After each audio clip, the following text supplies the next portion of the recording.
माधुरीताई join नाही झाल्यात प्राजक्ता अजून. 2 मिनिटं होत थांबायचं का? आहेत. हो हो चालेल, माझं आत्ताच बोलणं झालं, होत आहेत त्या. अच्छा अच्छा. हा सांगते. हा करू होत का आहेत, सुरुवात मग? हा जॉईन व्हायला लागलेत. हा हा.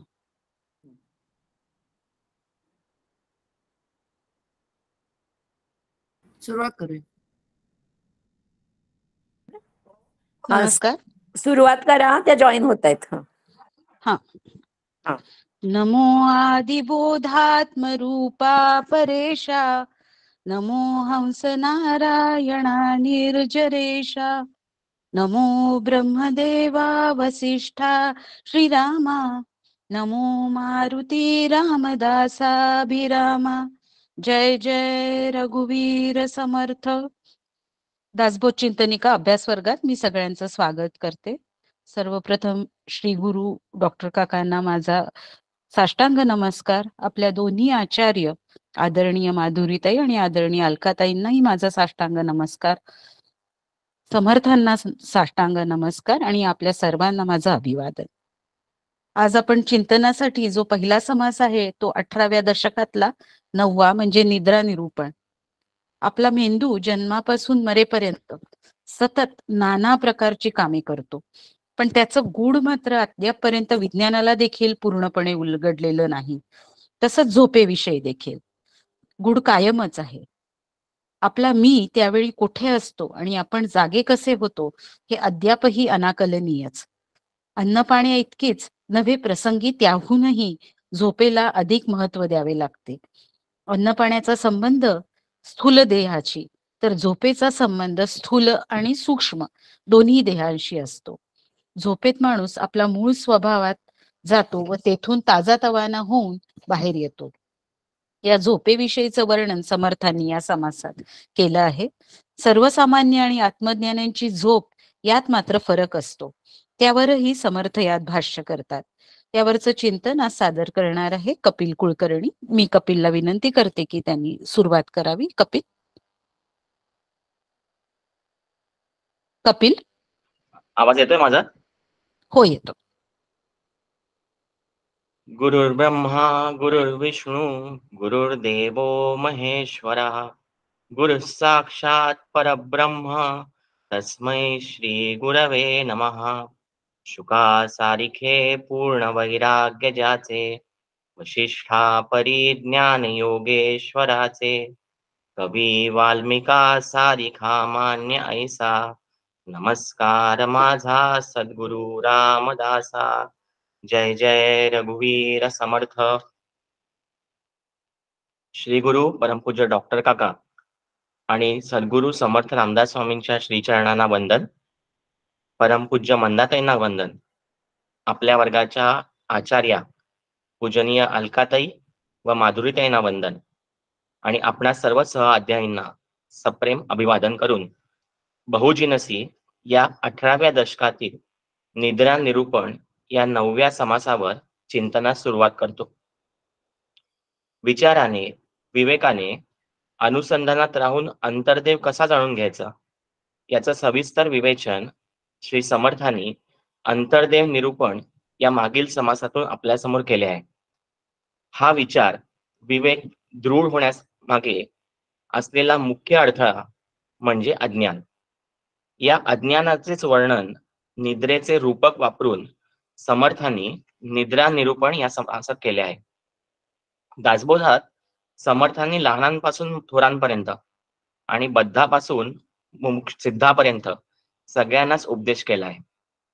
अन्न, वस्त्र, निवारा या मूलभूत गरजांइतकीच किंबहुना त्याहून थोडी जास्त आवश्यकता मनुष्याला निद्रेची असते. एखाद्या वेळेला मनुष्य भुकेला राहू शकतो, पण झोपेशिवाय राहू शकत नाही. अपुऱ्या झोपेमुळे तो अस्वस्थ, बैचैन होतो. योग्य प्रमाणात झोप मिळाली नाही तर त्याला कोणतीही गोष्ट करण्यास उत्साह वाटत नाही. इतकी ही निद्रा मनुष्याच्या जीवनाचा आवश्यक घटक असते. या निद्रेचे निरूपण समर्थ सुरुवातीला मागील समासात सांगितलेल्या अंतर्देवाला म्हणजेच आदिपुरुषाला, जो निद्रादी 3 अवस्थांचा साक्षी आहे, त्या आत्म्याला वंदन करून सुरू करतात. आता त्याला वंदन का करायचं? तर तोच एकमेव सत्य आहे आणि तोच अज्ञानाची जी निद्रा या जीवाला लागली आहे ती दूर करणार आहे. ओवी क्रमांक 2 ते ओवी क्रमांक 19 पर्यंत समर्थाने निद्रा कशी असते, ती येते कशी, माणसावर कसा कसा परिणाम करते याचं सविस्तर वर्णन प्रसंगी अतिशयोक्ती वापरून केलंय.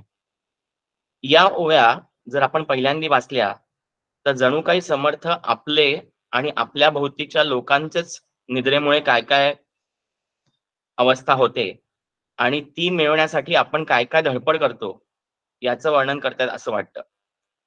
जागेपणी विद्वान, कर्तृत्व, पराक्रम गाजवणारी माणसं जेव्हा झोपी जातात त्यावेळेला त्यांची यामधली व्यवस्था, त्यांचा अव्यवस्थितपणा, झोपत बरळणं, चालणं, ओरडणं, मध्येच रडणं, दात खाणं, काही वेळेला तर लघुशंका करणं इत्यादी गोष्टी त्यांच्याकडून कशा घडतात याचं सुरस वर्णन समर्थांनी निद्रा निरूपण या समासातून केलेलं आहे. पण या लोकांचं वर्णन करून निद्रेचं निरूपण करणं हा समर्थांचा उद्देश या समासामागे नाही. हा समास दासबोधाच्या शेवटच्या काही समासांपैकी एक आहे. त्यामुळे अतिशयोक्तीने, विनोदाने निद्रेचे वर्णन करणे हे या समासाचे निश्चितपणे उद्दिष्ट नाही. तर जी अहंकाराची, मोहाची, नेणिवेची, अज्ञानाची निद्रा जीवाला लागली आहे त्या अज्ञानाच्या निद्रेच्या त्यागासाठी श्री समर्थांनी हा समास लिहिला आहे. त्यामुळे साधकांच्या दृष्टीने हा समास अत्यंत महत्वाचा आहे. स्वतःच्या स्वरूपाचे संपूर्ण विस्मरण म्हणजे निद्रा. माणसाच्या एकंदरीत आयुष्याचा जर आपण विचार केला तर 20 ते 25% आयुष्य माणसाचं हे झोपेमध्येच जातं. तसं बघितलं तर जन्मण्याआधीही तो अव्यक्त स्वरूपात म्हणजे निद्रेतच असतो. 2 जन्मांच्या मधला काळ जर बघितला तर तोही आपण निद्रेसारखाच म्हणू शकतो. आणि का त्याला निद्रा म्हणायचं? कारण या सगळ्या अवस्थांमध्ये त्याला स्वरूपाचं ज्ञान होण्याची कोणतीच सोय नाहीये.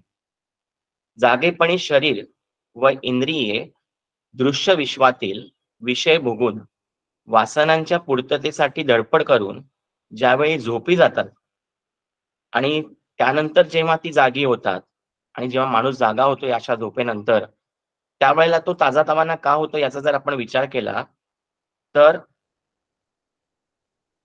आपल्याला लक्षात येईल की नेमका हाच विचार श्री समर्थांनी या समासातून आपल्यासमोर मांडलेला आहे.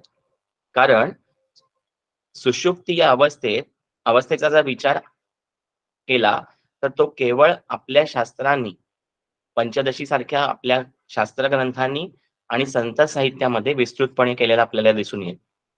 आता झोपेचा संबंध हा स्थूल आणि सूक्ष्म दोन्ही देहांशी असतो हे आरतीताईंनी आपल्याला सुरुवातीलाच सांगितलं.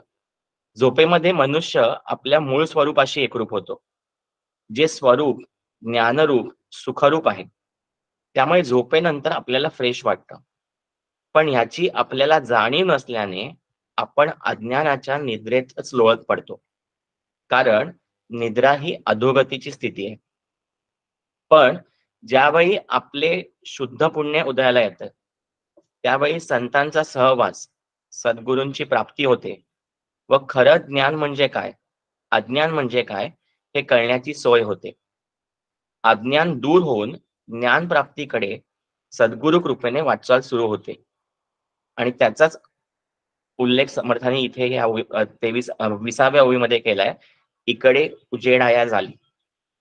मग हे अज्ञान घालवण्यासाठी त्यांनी दिलेली साधना, नामस्मरण, ध्यान करीत राहणं म्हणजेच ज्यासाठी मनुष्य देहाची प्राप्ती झाली आहे तो मोक्ष, ती ब्रह्मरूपता मिळवणे यासाठी करण्याचे प्रयत्न म्हणजेच व्यवसाय करीत राहणे. कारण आता अज्ञानाची निद्रा संपली आहे आणि खरं ज्ञान म्हणजे काय याविषयीची जागृती निर्माण झाली.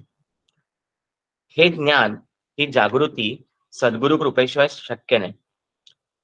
याचंच वर्णन समर्थांनी ओवी क्रमांक 20 ते 23 मध्ये केलेलं आहे. आता ओवी क्रमांक 20 ते 23 मध्ये समर्थांनी जो व्यवसाय सांगितलेला आहे, तो व्यवसाय आपण जर नित्य नियमाने करत राहिलो तर काय होणार आहे? तर जीवाचं ब्रह्माशी ऐक्य होणार आहे. कारण खरा ज्ञानी आत्मवेत्ता पुरुष हा मायेच्या प्रांतात येणारी सर्व तत्व ही नाशिवंत आहेत हे जाणून त्या तत्वांचा निराश करून जाणे ब्रह्म जाणे माया अशी जी सर्वसाक्षी तुर्य अवस्था आहे तिच्याही पलीकडे जाऊन ज्ञान व अज्ञान याहून वेगळे असे जे आपले स्वरूप आहे त्याच्याशी आत्मनिवेदनाने एकरूप होतो म्हणजेच ब्रह्मस्वरूप होतो. असे आत्मनिवेदन तुम्हा आम्हा सर्वांना घडो आणि त्यासाठी आवश्यक असणारी साधना आपणा सर्वांकडून घडो अशी प्रार्थना श्री गुरु आणि समर्थांच्या चरणी करून झालेले चिंतन त्यांच्याच चरणी अर्पण करतो. जय जय रघुवीर समर्थ.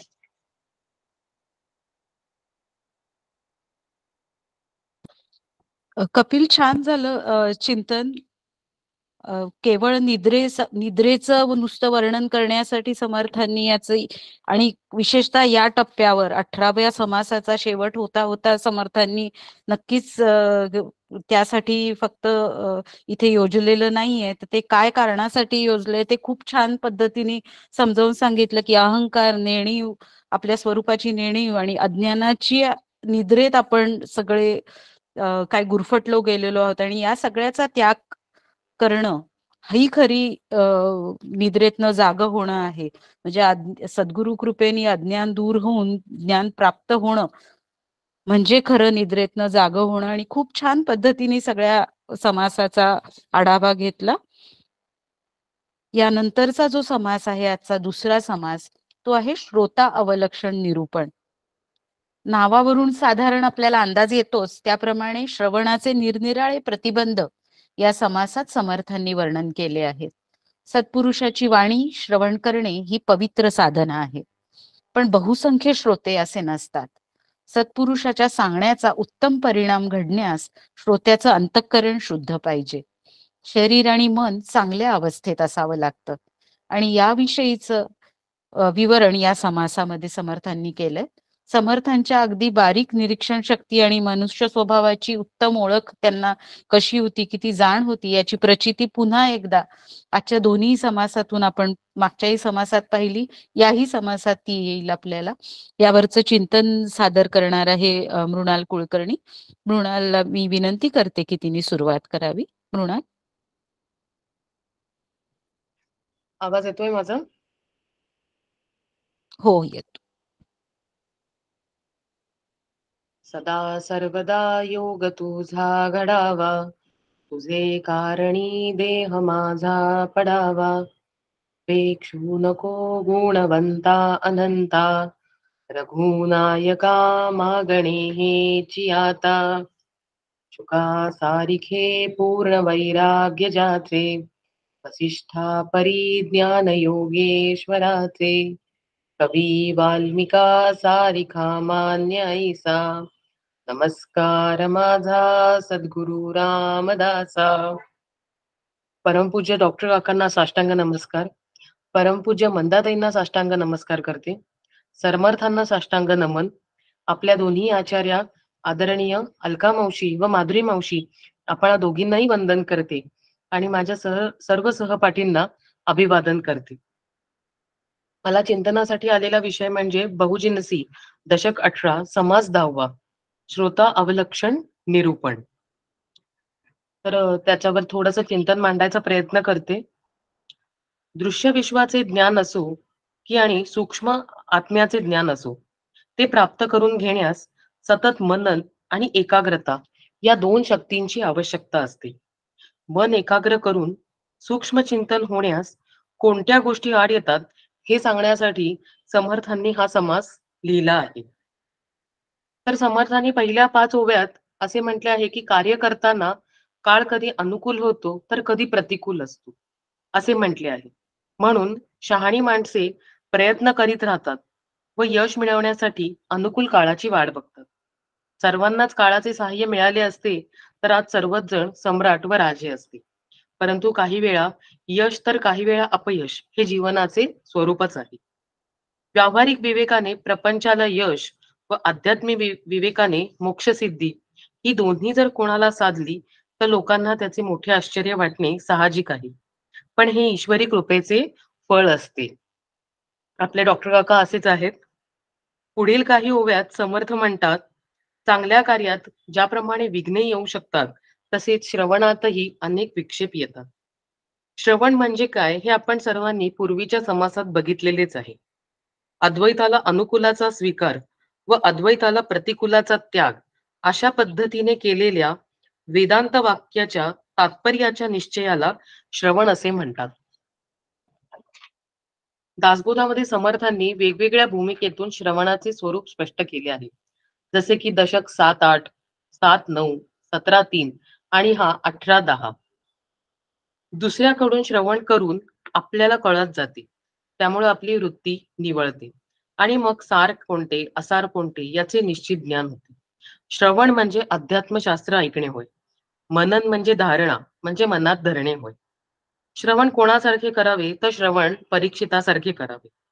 उत्तम श्रवण घडण्यास शरीर व मन दोन्ही तत्पर असावी लागतात. ते तत्पर नसेल तर अडचणी येतात आणि याची जंत्रीत समर्थांनी 9व्या ओवीपासून दिली आहे. आणि ही सगळी श्रवणाची विघ्ने वाचली तर ती माझ्याच बाबतीत आहेत हे असे मला सारखं वाटतंय. तर पहिल्यापासून जे श्रोते श्रवण करत आहेत ते निरूपणापर्यंत एकरूप राहतात, पण उशिरा येणारे श्रोते सभेत विक्षेप निर्माण करतात. अनेक ठिकाणी अनेक वक्त्यांचे अनेक विषयांचे श्रवण करून आलेला श्रोता चालू श्रवणात स्वस्थ राहत नाही. मागे ऐकलेले आठवून त्याच्या मनात संभ्रम निर्माण होतो. श्रवणात जांभया देणे, झोप येणे, उगाच गटागटा पाणी पिणे, मळमळणे, करपट ढेकरा देणे, उचक्या येणे, वरचे वर लघुशंकेला जाणे यामुळे श्रोता निरूपणाला मुकतो. त्याचप्रमाणे पोटात कळ येणे, सांधेदुखी, शारीरिक व्याधी असल्या की श्रवणाला बसवत नाही.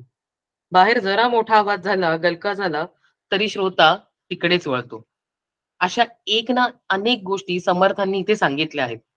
चोरटे तर चपला चोरायला येतात. निरूपणात रस नसलेले श्रोते गप्पा मारत बसतात. या सर्वांमुळे श्रवण बाजूलाच राहून जाते. बऱ्याचदा असे होते की वक्ता सिद्धांत समजवण्यासाठी दृष्टांत सांगतात, पण श्रोता सिद्धांत समजून घेण्यापेक्षा त्या दृष्टांतातच रमतो. काही श्रोते एखादे विधान चूक आहे का बरोबर यावर वाद घालतात.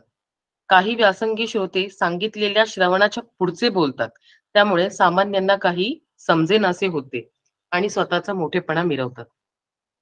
पण या सर्वांमध्ये जो खरा शहाणा वक्ता असतो तो स्वतःकडे अजाणतेपणा घेऊन बोलायला आरंभ करतो. कोणी त्याचा अपमान केला तरी तो अपमान शांतपणे गिळतो. हे थोरपणाचे चिन्ह आहे. लोकांच्या समाजाच्या अशा विविध गोष्टी इग्नोर करून त्यांना सन्मार्गाला लावणे हे समर्थाचे लक्षण समजावे. कारण वैरातने वैर वाढून सर्व संबंधितांना दुःखच भोगावे लागते. यातूनच सर्वांनी शहाणपणाचे रहस्य ओळखावे. म्हणूनच डॉक्टर काका म्हणतात, मन नावाची वस्तू स्वतःच्या बाहेर नाही. ती तशी असती तर मनाला श्रवणाशी एकाग्र होणे भाग पाडले असते. अंतःकरण आतच असल्याने ज्याचे त्यानेच ते एकाग्र करून ऐकत असलेल्या विषयांमधील वाच्यार्थ आणि लक्षार्थाशी एकरूप केले पाहिजे. पुढे 35व्या ओवीत समर्थ म्हणतात, प्रवचन कीर्तन करीत असताना स्वमताच्या मांडणीसाठी परमत खंडन करावे लागते. अशा वेळी अत्यंत तर्कशुद्ध पद्धतीने शास्त्र संतांची प्रमाणे देऊन अनुभवाच्या आधाराने व संयमित भाषेत करावे लागते. म्हणजे सभेमध्ये वादाला कारण निर्माण होत नाही. थोर पुरुष आपला थोरपणा श्रेष्ठपणा कायम सांभाळून वागतो. स्वतःकडे कधीही हीनत्व येऊ देत नाही. क्षमा आणि शांती हे त्याच्या स्वभावाचे स्थायी भाव असतात. आपल्या या पृथ्वीवर माणसांची प्रचंड संख्या आहे. त्यात असलेल्या सज्जनांमुळेच इतरांना समाधान मिळण्याची व्यवस्था होते. सज्जन म्हणजे संत. संतांना लोकांचे अंतःकरण बरोबर कळते. मान प्रसंग काळवेळ त्यांना बरोबर समजतात. भडकलेल्या लोकांना शांत कसे करावे हे देखील त्यांना माहिती असते. असा जो ज्ञानी पुरुष असतो त्याचा विवेक फारच सामर्थ्य संपन्न असतो. तो अनेक लोकांना मार्गदर्शन करतो. अशा विवेकपूर्ण वागण्याने समर्थ ही पदवी प्राप्त होते. म्हणजेच समर्थांना समर्थ ही पदवी कशी प्राप्त झाली याचे रहस्य या 46व्या ओवीत समर्थांनी सांगितलेले आहे. हजारो लोकांना हर प्रयत्नाने सन्मार्गाला लावणाऱ्या समर्थ पुरुषाचे वर्णन आपण पाहिले. त्याच्या आत्मज्ञानामध्ये आणि त्याच्या बलवान विवेकामध्ये त्याचे सारे सामर्थ्य एकवटलेले असते. हे सामर्थ्य संपादित करण्यास आणि नंतर टिकण्यास एकांताची फार आवश्यकता असते. समर्थांसारखा अति एकांत प्रिय लोकसंग्रही संत सापडणे सोपे नाही. तर त्या एकांतामध्ये विवेक करावा. जीवदृष्टीने भिन्नता असली तरी आत्मदृष्टीने असलेल्या ऐक्याचा विवेक एकांतात करावा. कायम जगदीशाच्या अनुसंधानात राहावे. हा माझा, हा परका असा विचार मनात आणू नये. एकांतात विवेक बरोबर चालतो आणि तो एकांतातच सांभाळण्याचा प्रयत्न करता येतो. एकांतामध्ये आपली बुद्धी सर्व ब्रह्मांड फिरून येते. एकांतात गेल्या दिवसाचा विचार केला असता आपल्या हातून बोलण्या चालण्याच्या झालेल्या चुका कळतात. तो दिवस बाजूला सारून ईश्वराप्रमाणे जमेल तेवढे व्यापक व्हावे. ज्याचे मन एकांतात रमते त्याला सर्वांच्या अगोदर परिस्थितीचे आकलन होते किंवा स्वरूपानुभव येतो. सामान्य माणसाला एकांत नकोसा होतो. साधकाला एकांताचे महत्व कळते. एकांतावर ज्याचे अतिप्रेम असते तो म्हणजे मूर्तिमंत ज्ञानच होय. ब्रह्मा एवढे व्यापक होण्यासाठी एकांताशिवाय दुसरा पर्याय नाही. हा पूर्ण समास वाचल्यानंतर या समासामध्ये एकंदर 6 गोष्टी सांगून ठेवलेल्या जाणवल्या. त्या म्हणजे त्या गोष्टी सांगते. तर या समासातून म्हणजे आपल्याला काय घेण्यासारखे आहे किंवा या समासाचा सारांश काय आहे तो एक थोडक्यात सांगते की 6 गोष्टी जाणवल्या म्हणजे, तर पहिली गोष्ट म्हणजे जगामध्ये घडणारी प्रत्येक घटना कालाधीन असते. काळ अनुकूल असेल तर सर्व काही आपोआप जुळून येते, पण काळ नेहमीच अनुकूल असेल असे नाही.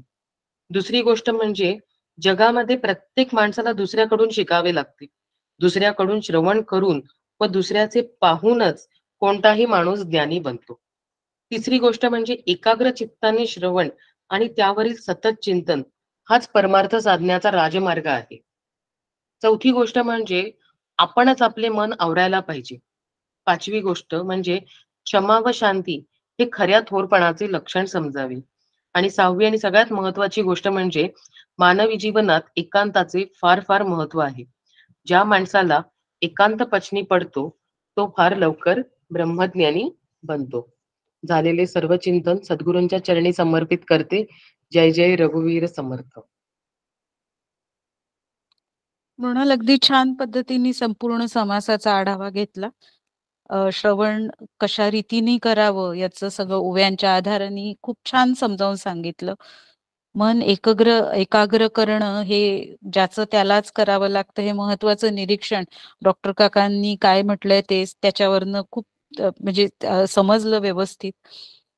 समर्थांना समर्थ का म्हटलं जातं हे उलगडून सांगितलं. एकांताचं महत्व प्रतिपादन केलं आणि शेवटचा सारांशामध्ये सगळ्याच पुन्हा संपूर्ण समासाचं थोडक्यात अगदी 4, 5, 6 याच्यात सगळं हे थोडक्यात सांगितलं. छान झालं चिंतन. आज अलकाताई उपस्थित राहू शकत नाहीये, पण माधुरीताईंना मी विनंती करते की माधुरीताईंनी आम्हाला मार्गदर्शन करावं. माधुरीताई. जय जय रघुवीर समर्थ.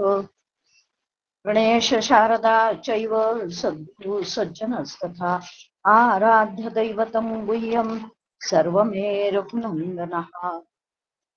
परमपूज्य डॉक्टर काकांना साष्टांग नमस्कार. समर्थांना साष्टांग नमस्कार. आदरणीय अलकाताईंना सादर नमस्कार करते आणि सर्व अभ्यासार्थी साधक मंडळींना सुद्धा सप्रेम अभिवादन करून आपण थोडं चिंतन पाहण्याचा प्रयत्न करूया. खरं पाहिलं असता अतिशय सुंदर या निद्रा निरूपण या समासाचं इतकं छान वर्णन कपिल कुलकर्णी यांनी केलेलं आहे की त्याच्यावर काही फारसं बोलावं असं अजिबात सुद्धा वाटत नाही.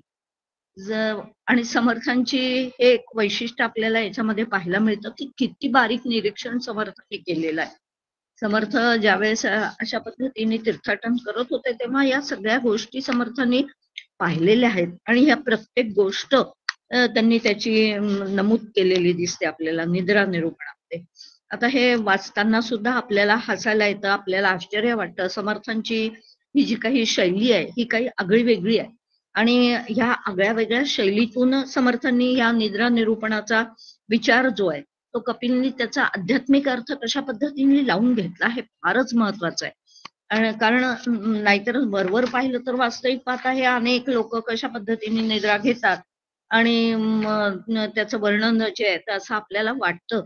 पण कपिलनी सांगितल्याप्रमाणे की ह्या वास्तविक पाहता हे जरी अशा पद्धतीचं वर्णन केलेलं असलं तरी सुद्धा या दशकाच्या शेवटी म्हणजे दासबोध संपत आलेला असताना समर्थ असं वर्णन का म्हणून करतील.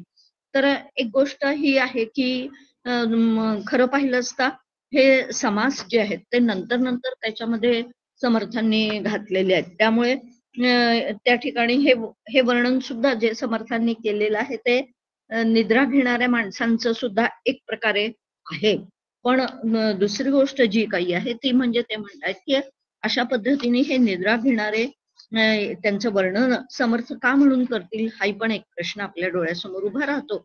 आणि साहजिकच त्यामुळे त्याला आध्यात्मिक अर्थ जो काही कपिलनी सांगितलेला आहे तो अतिशय सुंदर पद्धतीने सांगितलेला आहे. आणि खरं पाहिलं असता शेवटच्या ज्या काही 3-4 ओव्या समर्थ त्या संदर्भामध्ये बोलतात आणि त्या ओव्याचं आपल्याला जास्त महत्वाच्या ठरतात की त्यांनी शेवटच्या 3-4 ओव्यांमध्ये म्हणजे जागृत झाल्यानंतर कशा पद्धतीने मग ते आपापले कार्य करायला सुरुवात करतात. तर कोणी काय करताय असं समर्थांनी सांगितलंय की कोणी जप करतं, कोणी पाठांतर करतं, कोणी प्रातस्मरण करतं आणि कोणी त्या ठिकाणी ध्यानाच्या माध्यमातून भगवंताशी जोडल्या जातो वगैरे. ह्या सगळ्या गोष्टी आहेत, या सगळ्या गोष्टी केल्या जातात. आणि खरं पाहिलं असता गीतेमध्ये सुद्धा वर्णन आलेलं आहे. श्लोक मला प्रत्यक्ष सांगता येणार नाही, पण प्रपंचामधले लोक ज्या बाबतीत त्याचा अर्थ मात्र असा आहे की प्रपंचाच्या प्रापंचिक लोक ज्या यांनी झोपलेले असतात म्हणजे आध्यात्मिक दृष्ट्या ते झोपलेले असतात आणि प्रापंचिक दृष्ट्या मात्र ते सदैव जागे असतात. असा एक श्लोक भगवद्गीतेमध्ये आलेला आहे. पण ज्ञानी जो असतो तो मात्र प्रापंचिक दृष्ट्या झोपलेला असतो आणि आध्यात्मिक दृष्ट्या सदैव जागा असतो असं गीतेने सुद्धा एका श्लोकामध्ये म्हटलेलं आहे. सांगण्याचं तात्पर्य एकच आहे की आम्हाला सुद्धा अशा पद्धतीने प्रापंचिक दृष्ट्या झोप याचा अर्थ काय. ज्ञानी माणूस प्रापंचिक दृष्ट्या झोपलेला असतो म्हणजे नेमकं काय तर प्रापंचिक दृष्ट्या त्या ठिकाणी जी काही कर्तव्य आहेत ती कर्तव्य तो करतो आणि मग त्याच्याकडे कानाडोळा करतो म्हणजे दुर्लक्ष करतो. म्हणजे त्याला प्राधान्य देत नाही, त्याला प्रपंचाला तो गौणत्व देतो आणि मग पारमार्थिक दृष्ट्या जो काही आहे तर तो सदैव जागा असतो. म्हणजे त्या ठिकाणी सतत त्याचं मन किंवा त्याची बुद्धी जी काही आहे तर ती कुठे गुंतलेली असते तर ती सदैव परमार्थाचा विचार करण्यामध्ये गुंतलेली असते. आणि अशा पद्धतीने जेव्हा खरंच आम्ही हळूहळू प्रापंचिक दृष्ट्या म्हणजे प्रपंचाला गौणत्व देऊन परमार्थाला जेव्हा आम्ही प्राधान्य देत राहू तेव्हा हळूहळू मग आम्हाला सुद्धा त्या ज्ञानी माणसाप्रमाणे हळूहळू काय करता येईल तर प्रपंचाच्या दृष्टीत आम्हाला झोपायचं आहे याचा अर्थ त्यांनी त्याच्याकडे कानाडोळा करायचा आहे, त्याला गौणत्व द्यायचं आहे. आणि असं जेव्हा आम्ही करायला लागू तेव्हा खऱ्या अर्थाने आमचा परमार्थाचा अभ्यास जो काही आहे तो अभ्यास सुरू होईल. इथे पुन्हा 23व्या ओवीमध्ये किंवा 24व्या ओवीमध्ये छान 3 पद्धतीचे जे काही आपल्याला जागृती, स्वप्न, सुषुप्ती या 3 अवस्था आहे आणि या 3 अवस्थांच्या पलीकडे तुरीय अवस्था आहे म्हणजे ज्याला आपण साक्षी अवस्था म्हणतो. पण आणि मग 5वी जी काही अवस्था आहे समर्थ त्याचं वर्णन करतात ती म्हणजे उन्मनी अवस्था आहे. आणि इथे त्याच उन्मनी अवस्थेचा उल्लेख समर्थ या ठिकाणी करतात. ते म्हणतात की ज्ञाता तत्वे सांडून पळाला, तुर्ये पलीकडे गेला, आत्मनिवेदने झाला ब्रह्मरूप. म्हणजे तुर्येच्याही पलीकडे ही जी काही उन्मनी अवस्था आहे या उन्मनी अवस्थेला तो ज्ञानी मनुष्य जो आहे तो प्राप्त होतो आणि त्यामुळे तो प्राप्त झाल्यामुळे तो खऱ्या अर्थाने त्याचं ते आत्मनिवेदन होतं. म्हणजे तो आत्मा हाच ब्रह्मरूप आहे या ठिकाणी. तर अशा पद्धतीने त्याचा अनुभव जो आहे तो त्याला येऊन जातो.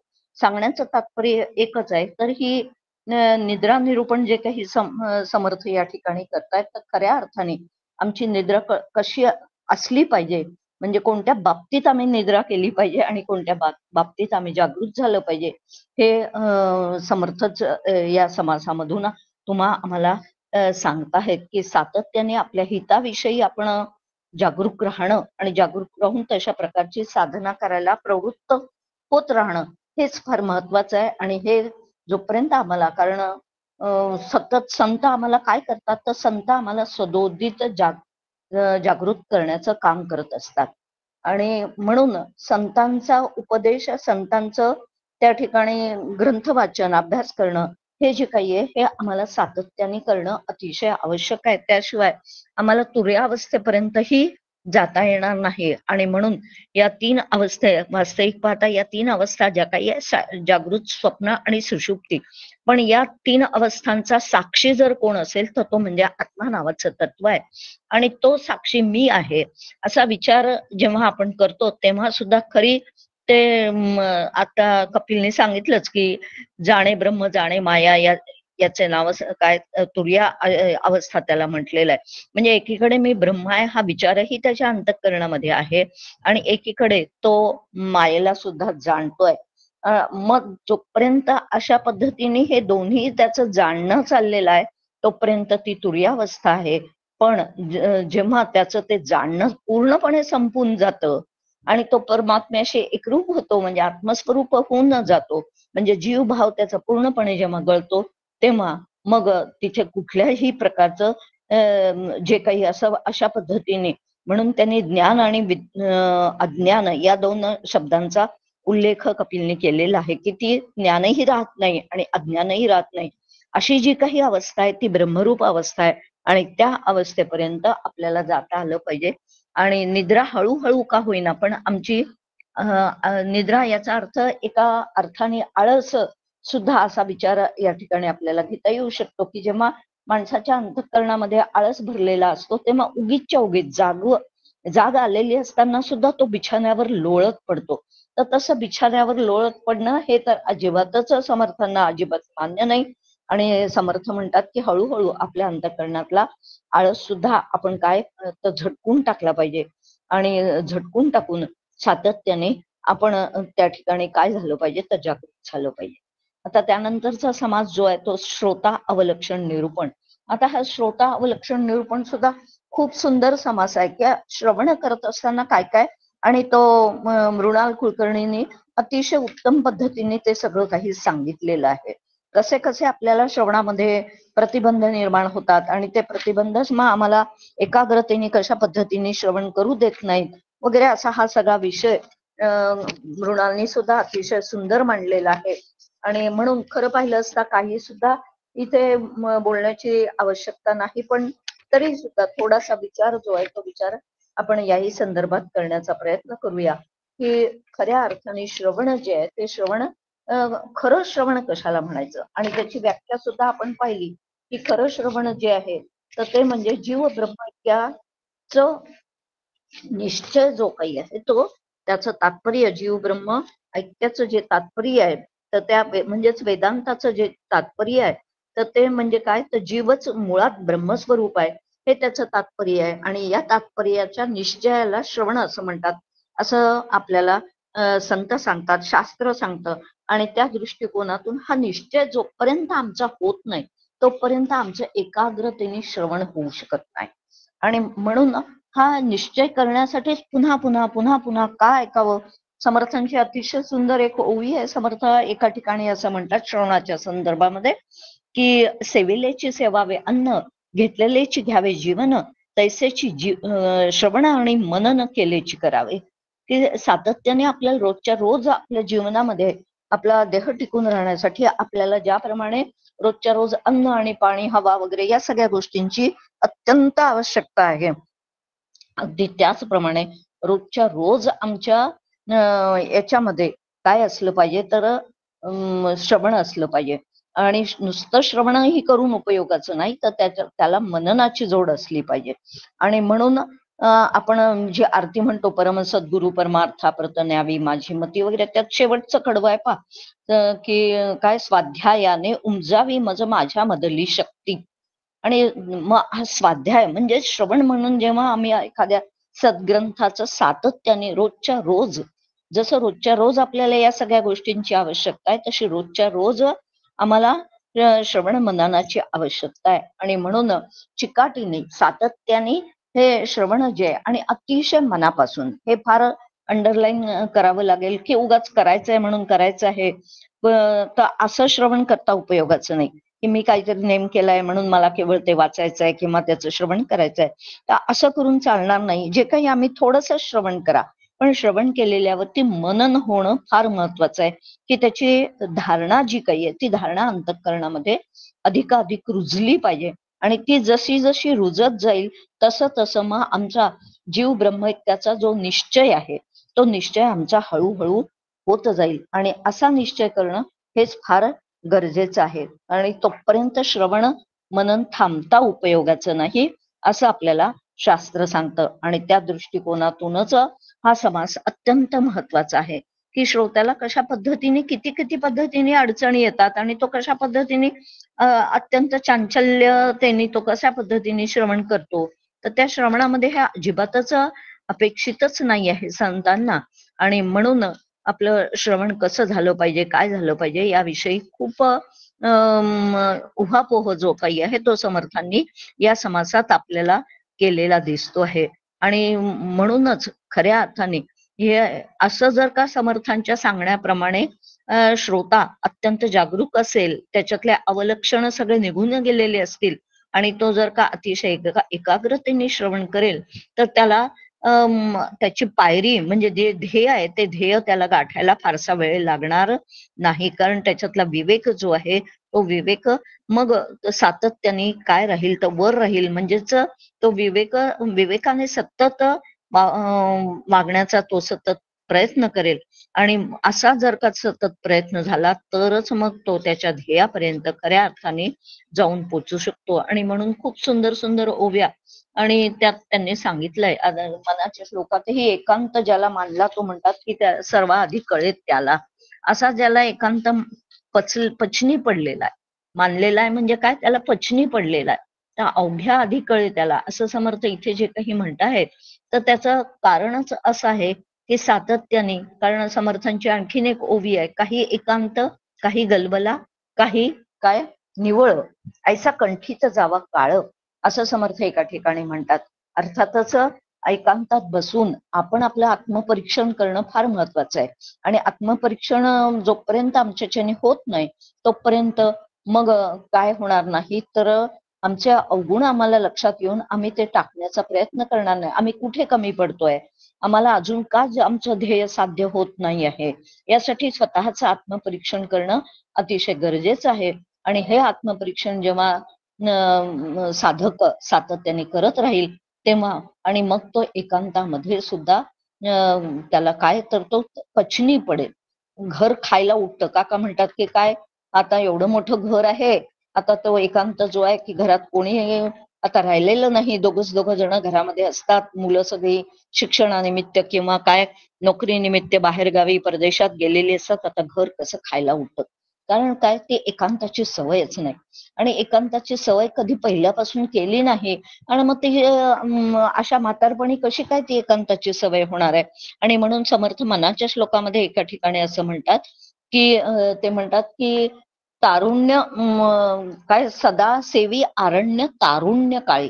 अरण्य म्हणजे काय, अगदी अरण्यात जा असं नाही, तर अरण्यात जशाप्रमाणे एकांत असतो तारुण्य काळी म्हणतात ते, की सदा सेवी अरण्य तारुण्य काळी. आणि म्हणून तरुणपणामध्येच ही एकांताची सवय करावी लागते. आणि तशी जर का एकांताची सवय तरुणपणामध्ये केली तर म्हातारपणी ते जड जात नाही. आणि मग त्या एकांताची काय सवय व्हायला लागते आणि मग तो पचनी पडायला लागतो.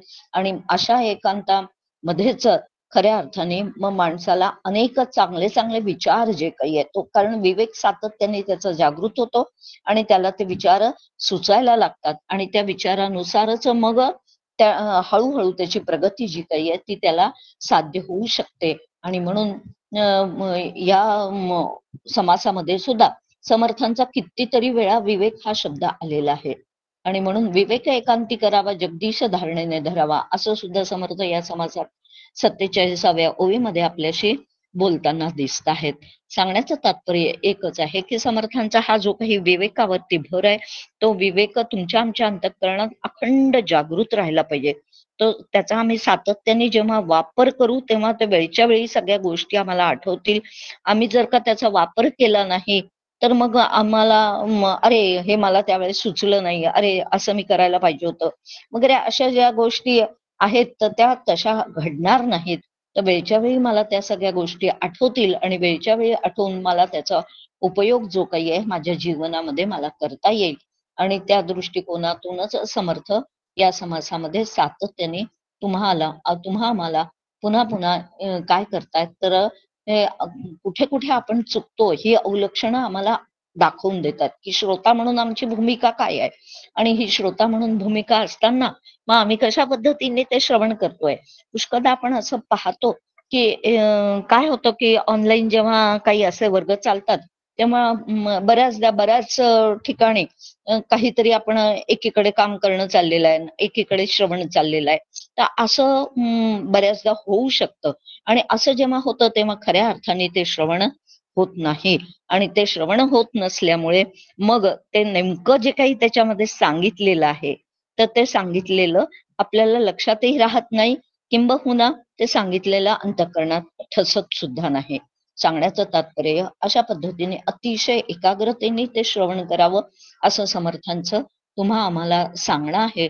आणि परीक्षितीने जसं केलं किंबहुना त्या पहिला जो काही भागवतातला सुद्धा कोणता तो हे आहे धुंदुक्कारीचा समास जो काही आहे तर तो धुंदुक्कारी सुद्धा जेव्हा मरण पावतो आणि मरण पावल्यावरती तो जेव्हा भूतप्रेतामध्ये येऊन त्या गोकर्णाला सांगतो की इथे तू भागवत कथा कर आणि माझी याच्यातनं मुक्तता कर, तर त्यावेळेस तो धुंदुक्कारी जो काही प्रेत रूपामध्ये आहे किंवा भूत पिशाच रूपामध्ये तो आहे तर तो आता ते श्रवण करतो आहे आणि श्रवण करून तो मनन करतोय. आणि म्हणून त्या ठिकाणी मनन केल्याचा परिणाम म्हणून एकदाच भागवत कथा त्यांनी सुद्धा नंतर ऐकली, म्हणजे परीक्षितीने ऐकली तर ती तर ऐकली, पण ज्यावेळेस गोकर्ण ती कथा सांगत होते तर त्यावेळेस त्या धुंदुकारीने सुद्धा अशा पद्धतीने ती कथा सूक्ष्म वायू रूपात असलेल्या त्या धुंदुकारींनी ती ऐकलेली आहे आणि त्याला त्या ठिकाणी काय झालं तर त्याच्यानंतर त्यांनी मनन केल्याचा परिणाम म्हणून त्याची मुक्तता झालेली आहे. आणि म्हणून केवळ नुसतं श्रवण करूनही चालणार नाही, म्हणून मननावरती पण समर्थ पुन्हा पुन्हा जोर देतात. आणि जोर देऊन अशा पद्धतीने एकमेकांची श्रवण मननाची जर एकमेकाला जोड असेल तरच खऱ्या अर्थाने आमची प्रगती होऊ शकते, अन्यथा आमची प्रगती होऊ शकणार नाही. आणि या दृष्टिकोनातूनच हा समास आम्हाला समर्थांनी अनेक सूचना याच्यामध्ये केलेल्या आहेत, अनेक टिप्स जणू काही याच्यामध्ये आपल्याला दिलेल्या आहेत. आणि त्या टिप्स जर का आम्ही सातत्याने वापरण्याचा प्रयत्न केला तर हळूहळू निश्चितपणे आम्हाला काय होईल तर आमचा मार्ग जो आहे या ध्येयाप्रत जाण्याचा तो अधिकाधिक सुलभ होत जाईल, सुकर होत जाईल.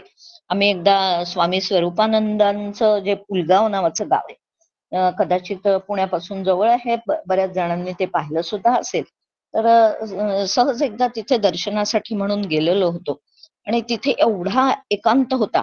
तर स्वामी स्वरूपानंद तिथे त्यांच्या खोलीमध्ये बसलेले होते. आम्ही त्यांच्या दर्शनासाठी त्यांच्या खोलीमध्ये गेलो आणि तेव्हा सहज बोलता बोलता म्हंटल असं की बापरे इथे किती एकांत आहे. अहो म्हणे हा एकांत सहन होत नाही कोणाला आणि त्यामुळे कोणी इथे येऊ इच्छित नाही. सगळ्यांना काय हवं असतं, आता गडावर सुद्धा काका जेव्हा वर्ग घ्यायचे ना तर ते काका असेपर्यंत खूप छान वाटायचं, कारण दिवसातनं 2-2 प्रवचन डॉक्टर काकांची असायची आणि छान यायची, मजा यायची. पण एकदा काका जेव्हा सगळा वर्ग आटपून खाली उतरायचे तेव्हा मात्र लगेचच तो ओस पडल्यासारखा सज्जनगड वाटायला लागायचा. आणि आता तिथून आपल्यालाही असं वाटायला लागायचं की अरे आता इथे काही काय नाही आहे, तर आता काहीच अशा पद्धतीचं काही श्रवण घडत नाहीये.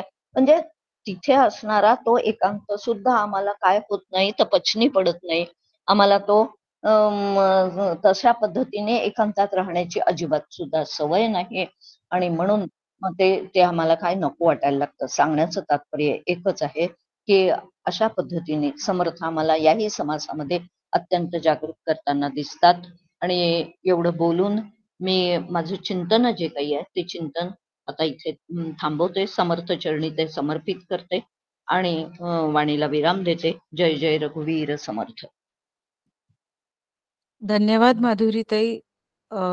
नेहमीप्रमाणे तुमचं मोलाचं मार्गदर्शन असतं तसं आजचं पण झालं अर्थातच. ज्ञानी आणि अज्ञानी याचं निद्रेच्या याच्यात तुम्ही व्याख्या ज्या सांगितल्या की प्रापंचिक दृष्ट्या सदैव जागा आणि पारमार्थिक दृष्ट्या निद्रावस्थेत तो अज्ञानी आणि ज्ञानी याच्या उलट प्रापंचिक दृष्ट्या झोपलेला आणि झोपलेला म्हणजे पुन्हा काय तेही छान समजावून सांगितलं तुम्ही की गौणत्व दिलेला आणि पारमार्थिक दृष्ट्या मात्र सातत्याने सतत जागृत असलेला तो ज्ञानी. याचा त्या निद्रेच्या संदर्भातल्या या व्याख्या छान मार्मिक व्याख्या हे आहे. आपल्या या सगळ्या समासामधनं समर्थांना साधकांनी उन्मनी अवस्थेपर्यंत जाणं हे साधनेचं अंतिम फळ आहे आणि ते अभिप्रेत आहे हे तुम्ही सांगितलं. निद्रेचाच आणखीन एक अर्थ सांगितला तो म्हणजे की आळस. आणि आपल्याला सगळ्यांनाच कल्पना आहे समर्थांचा आळस हा शत्रू मानलेला आहे त्यांनी. त्यामुळे आळसातनंही आपण आळसाचाही त्याग करणं यातून अपेक्षित आहे. श्रवणाचा पुढच्या समासात देखील श्रवणाचा खरा अर्थ जो आहे की जीव ब्रह्मैक्याचा त्या श्रवणातून आपला निश्चय व्हायला हवा. पण तो आपला निश्चय झाला तरी टिकून राहत नाही आणि त्यामुळे ते सातत्याने झालं पाहिजे, सतत वारंवार झालं पाहिजे हे त्याच्यातनं तुम्ही सांगितलं. आणि अर्थात हे सगळं करताना मनापासून आणि यांत्रिकता पूर्णपणे टाळली गेली पाहिजे या सगळ्या याच्यातली. नाही तर आपलं करतोय म्हणून काहीतरी करायचं म्हणून केलंय अशा तऱ्हेने न होता मनापासून झालं तर त्याचा परिणाम आपल्याला इच्छित परिणाम साधू शकेल त्यातून. एकांताचं आणि त्यातूनही नुसत्या एकांताचं पेक्षाही त्यात एकांतात आत्मपरीक्षणाचं जे महत्व आहे ते सांगताना तुम्ही जे महत्वाची सूचना केली ती आम्हाला सगळ्यांना सल्ला तो अतिशय मोलाचा ठरेल साधनेसाठी की एकांताची सुद्धा सवय लागली पाहिजे. म्हणजे एकांत आपण मधून मधून केला पाहिजे. एकदाच केव्हा तरी एकांत मिळाला आणि त्याची सवय झाली असं तर होणार नाही. त्यामुळे श्रवण मननासारखंच एकांताची सवय करायला हवी हा सल्ला आम्हाला साधनेसाठी नक्कीच उपयुक्त ठरेल आणि आम्ही तसा प्रयत्न करू निश्चितच. धन्यवाद माधुरीताई. आपल्याला सगळ्यांनाच आपली जी अज्ञानाची निद्रा आहे ती आपले आचार्य समर्थ डॉक्टर काका हे सगळे आपल्याला खडबडून जागे करतात हलवून हलवून. आपण लवकरात लवकर त्या निद्रेतनं पूर्णपणे जाग होऊ अशी आशा करूया. त्याच्यासाठी त्यांनीच आम्हाला तशी बुद्धी द्यावी अशी त्यांच्याकडे प्रार्थना करूया आणि संपवूया. मृणालला मी विनंती करते की शेवटचा श्लोक घ्यायला. मृणाल. हा घेते. भावी पूर्ण कृपा गुरो मजवरी प्रार्थित भावे तुला वारी सर्व अरिष्ट नेऊन निलया संमोह जो वाढला अज्ञानांत जनासी मुक्त करुणी शांतीपदी बैसवी विनती हीच असे न मागत तुझे भक्ती तुझी ही हवी. सद्गुरुनाथ महाराज की जय. जय जय रघुवीर समर्थ. जय जय रघुवीर समर्थ. जय जय रघुवीर समर्थ.